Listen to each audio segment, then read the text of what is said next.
Nice. That's my first intro riff of my very first podcast. Let me put this guitar down real quick. Make sure this thing's recording. It looks like it's recording. So, hello, my name is Jeff Taylor, and I own the company called Jeff Taylor Guitar.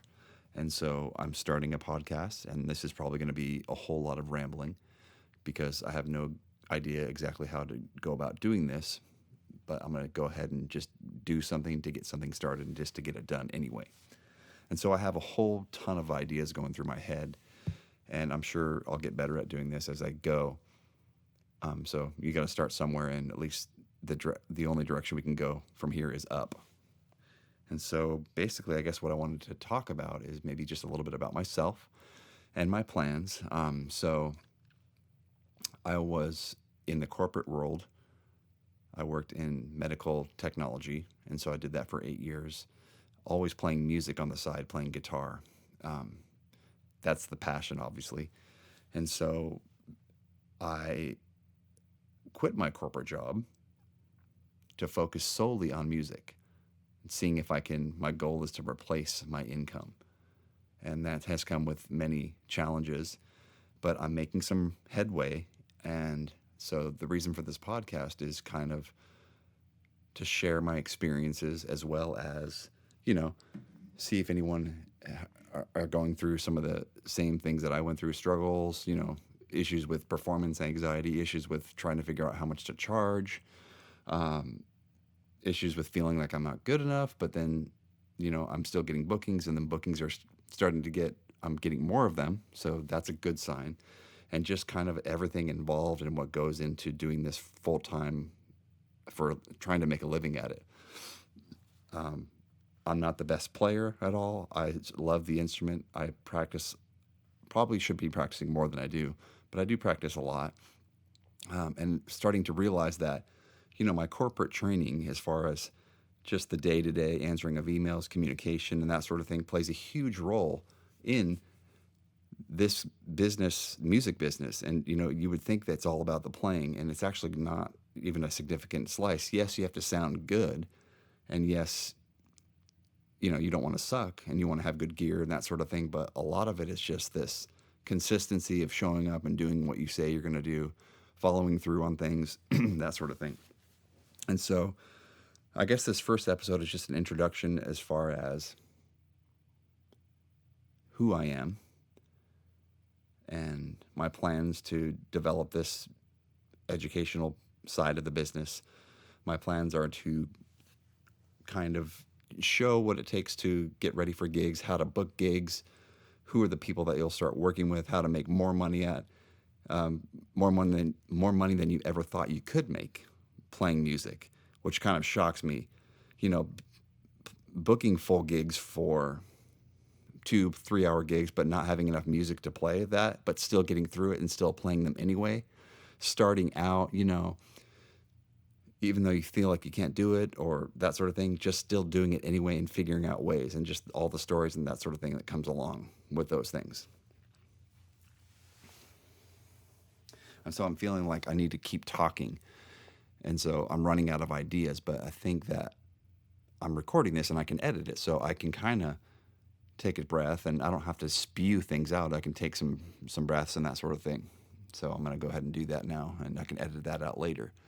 Just trying to get it's actually weird because I'm here by myself in my closet, but I'm nervous because I'm recording. And so that's always a weird thing, recording yourself, even though there's no one here really listening, and no one may ever listen to this podcast. This might be my one and only episode, or maybe I get popular, or maybe I don't.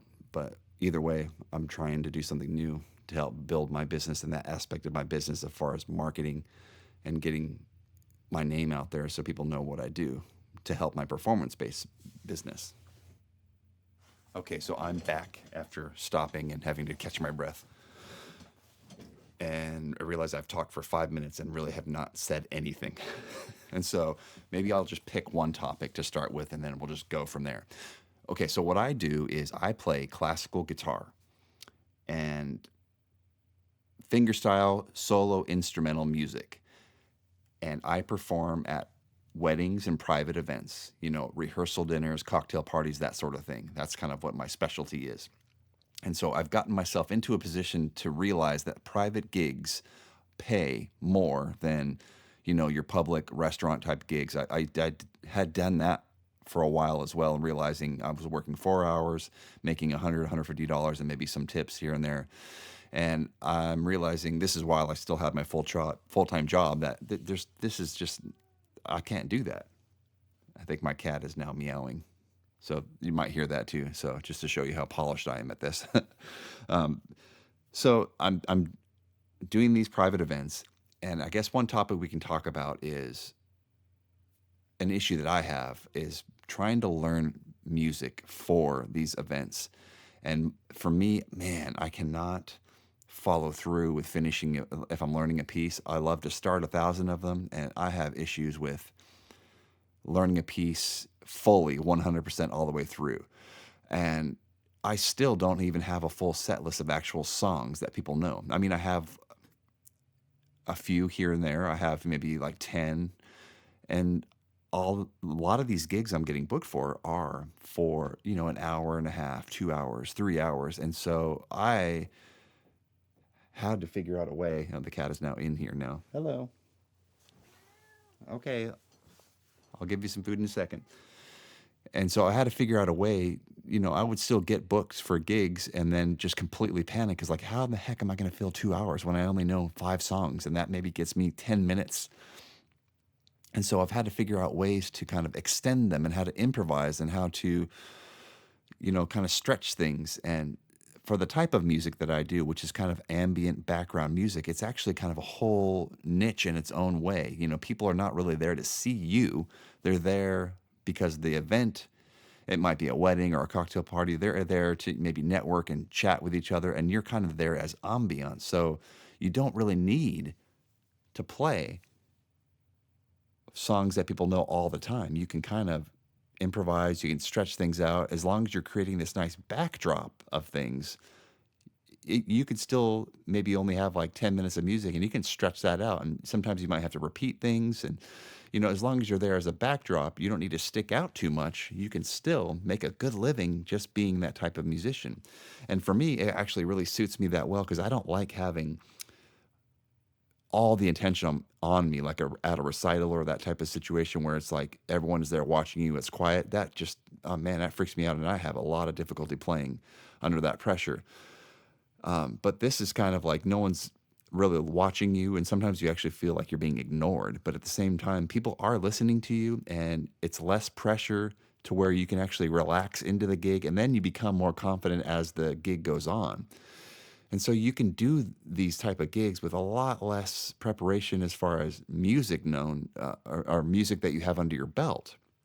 You can do these gigs and get through them and still make a lot of money while doing it. And so that's what I ended up having to do, was just try to get my way through playing these little instrumental riffs or whatever just sounds good, kind of, solo guitar. And unfortunately, I've gotten to the point where I've gotten pretty good at them. And now I also incorporate backing tracks into my playing. And so I can improvise little melodies and stuff while I have some percussion or accompaniment going along. I've gotten good at enough at that to where I'm actually still not learning more songs, which is something I really wanted to be able to do more of, is have more recognizable songs. So come here. You need to please leave. Hey, come on. Thank you very much. I'll be right there. This cat is always hungry. And so I guess I'll show an example of what that means. I'll have my guitar here. And so if I'm playing, let's say, Can't Help Falling in Love, that's a popular wedding song. So I start.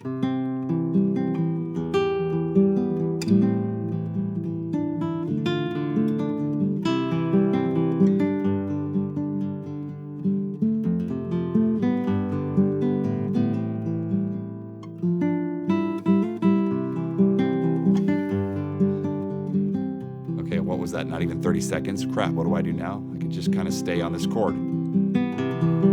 The C chord. It's still a nice ambient backdrop. Guitar. Oops, made a little mistake there. Recover. Kind of outline the chords a little bit, maybe a little line.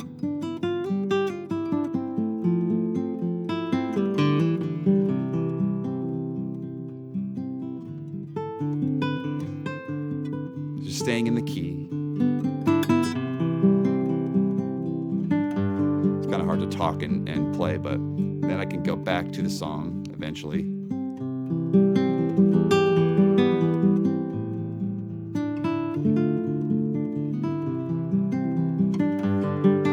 Okay, you can kind of get the idea. See, so that one song that maybe is, if you play it fully through, maybe is 2 minutes, I can extend that out to 5 minutes. And so when you have 5 songs, that can actually become an hour. And so I want to help if anyone has problems with learning that. Maybe that would be some of the things that I cover in some of this in these podcasts, or maybe I'll do some YouTube videos on how you can still get hired, and even though you don't feel prepared, you can still do the gig anyway. And so I'm excited about that, because you can also kind of like, it's like noodling, but you just get better at noodling, so it sounds like songs. And I'm really looking forward to exploring more of that. All right, I think that's it. My computer battery's about to die, and I'm in this closet here, so I need to go plug in before I lose all this little bit of advancement that I've got on this podcast. But anyway, if you have questions, if you have something burning that you want to talk about that we can cover about relating to live performance, or performance anxiety, trying to make money, making a living doing music, that sort of thing, let me know, and I'll help you out, and I think it'll be fun. Thank you so much. Jeff Taylor Guitar, jefftaylorguitar.com is my website, or on YouTube, and have fun. Bye.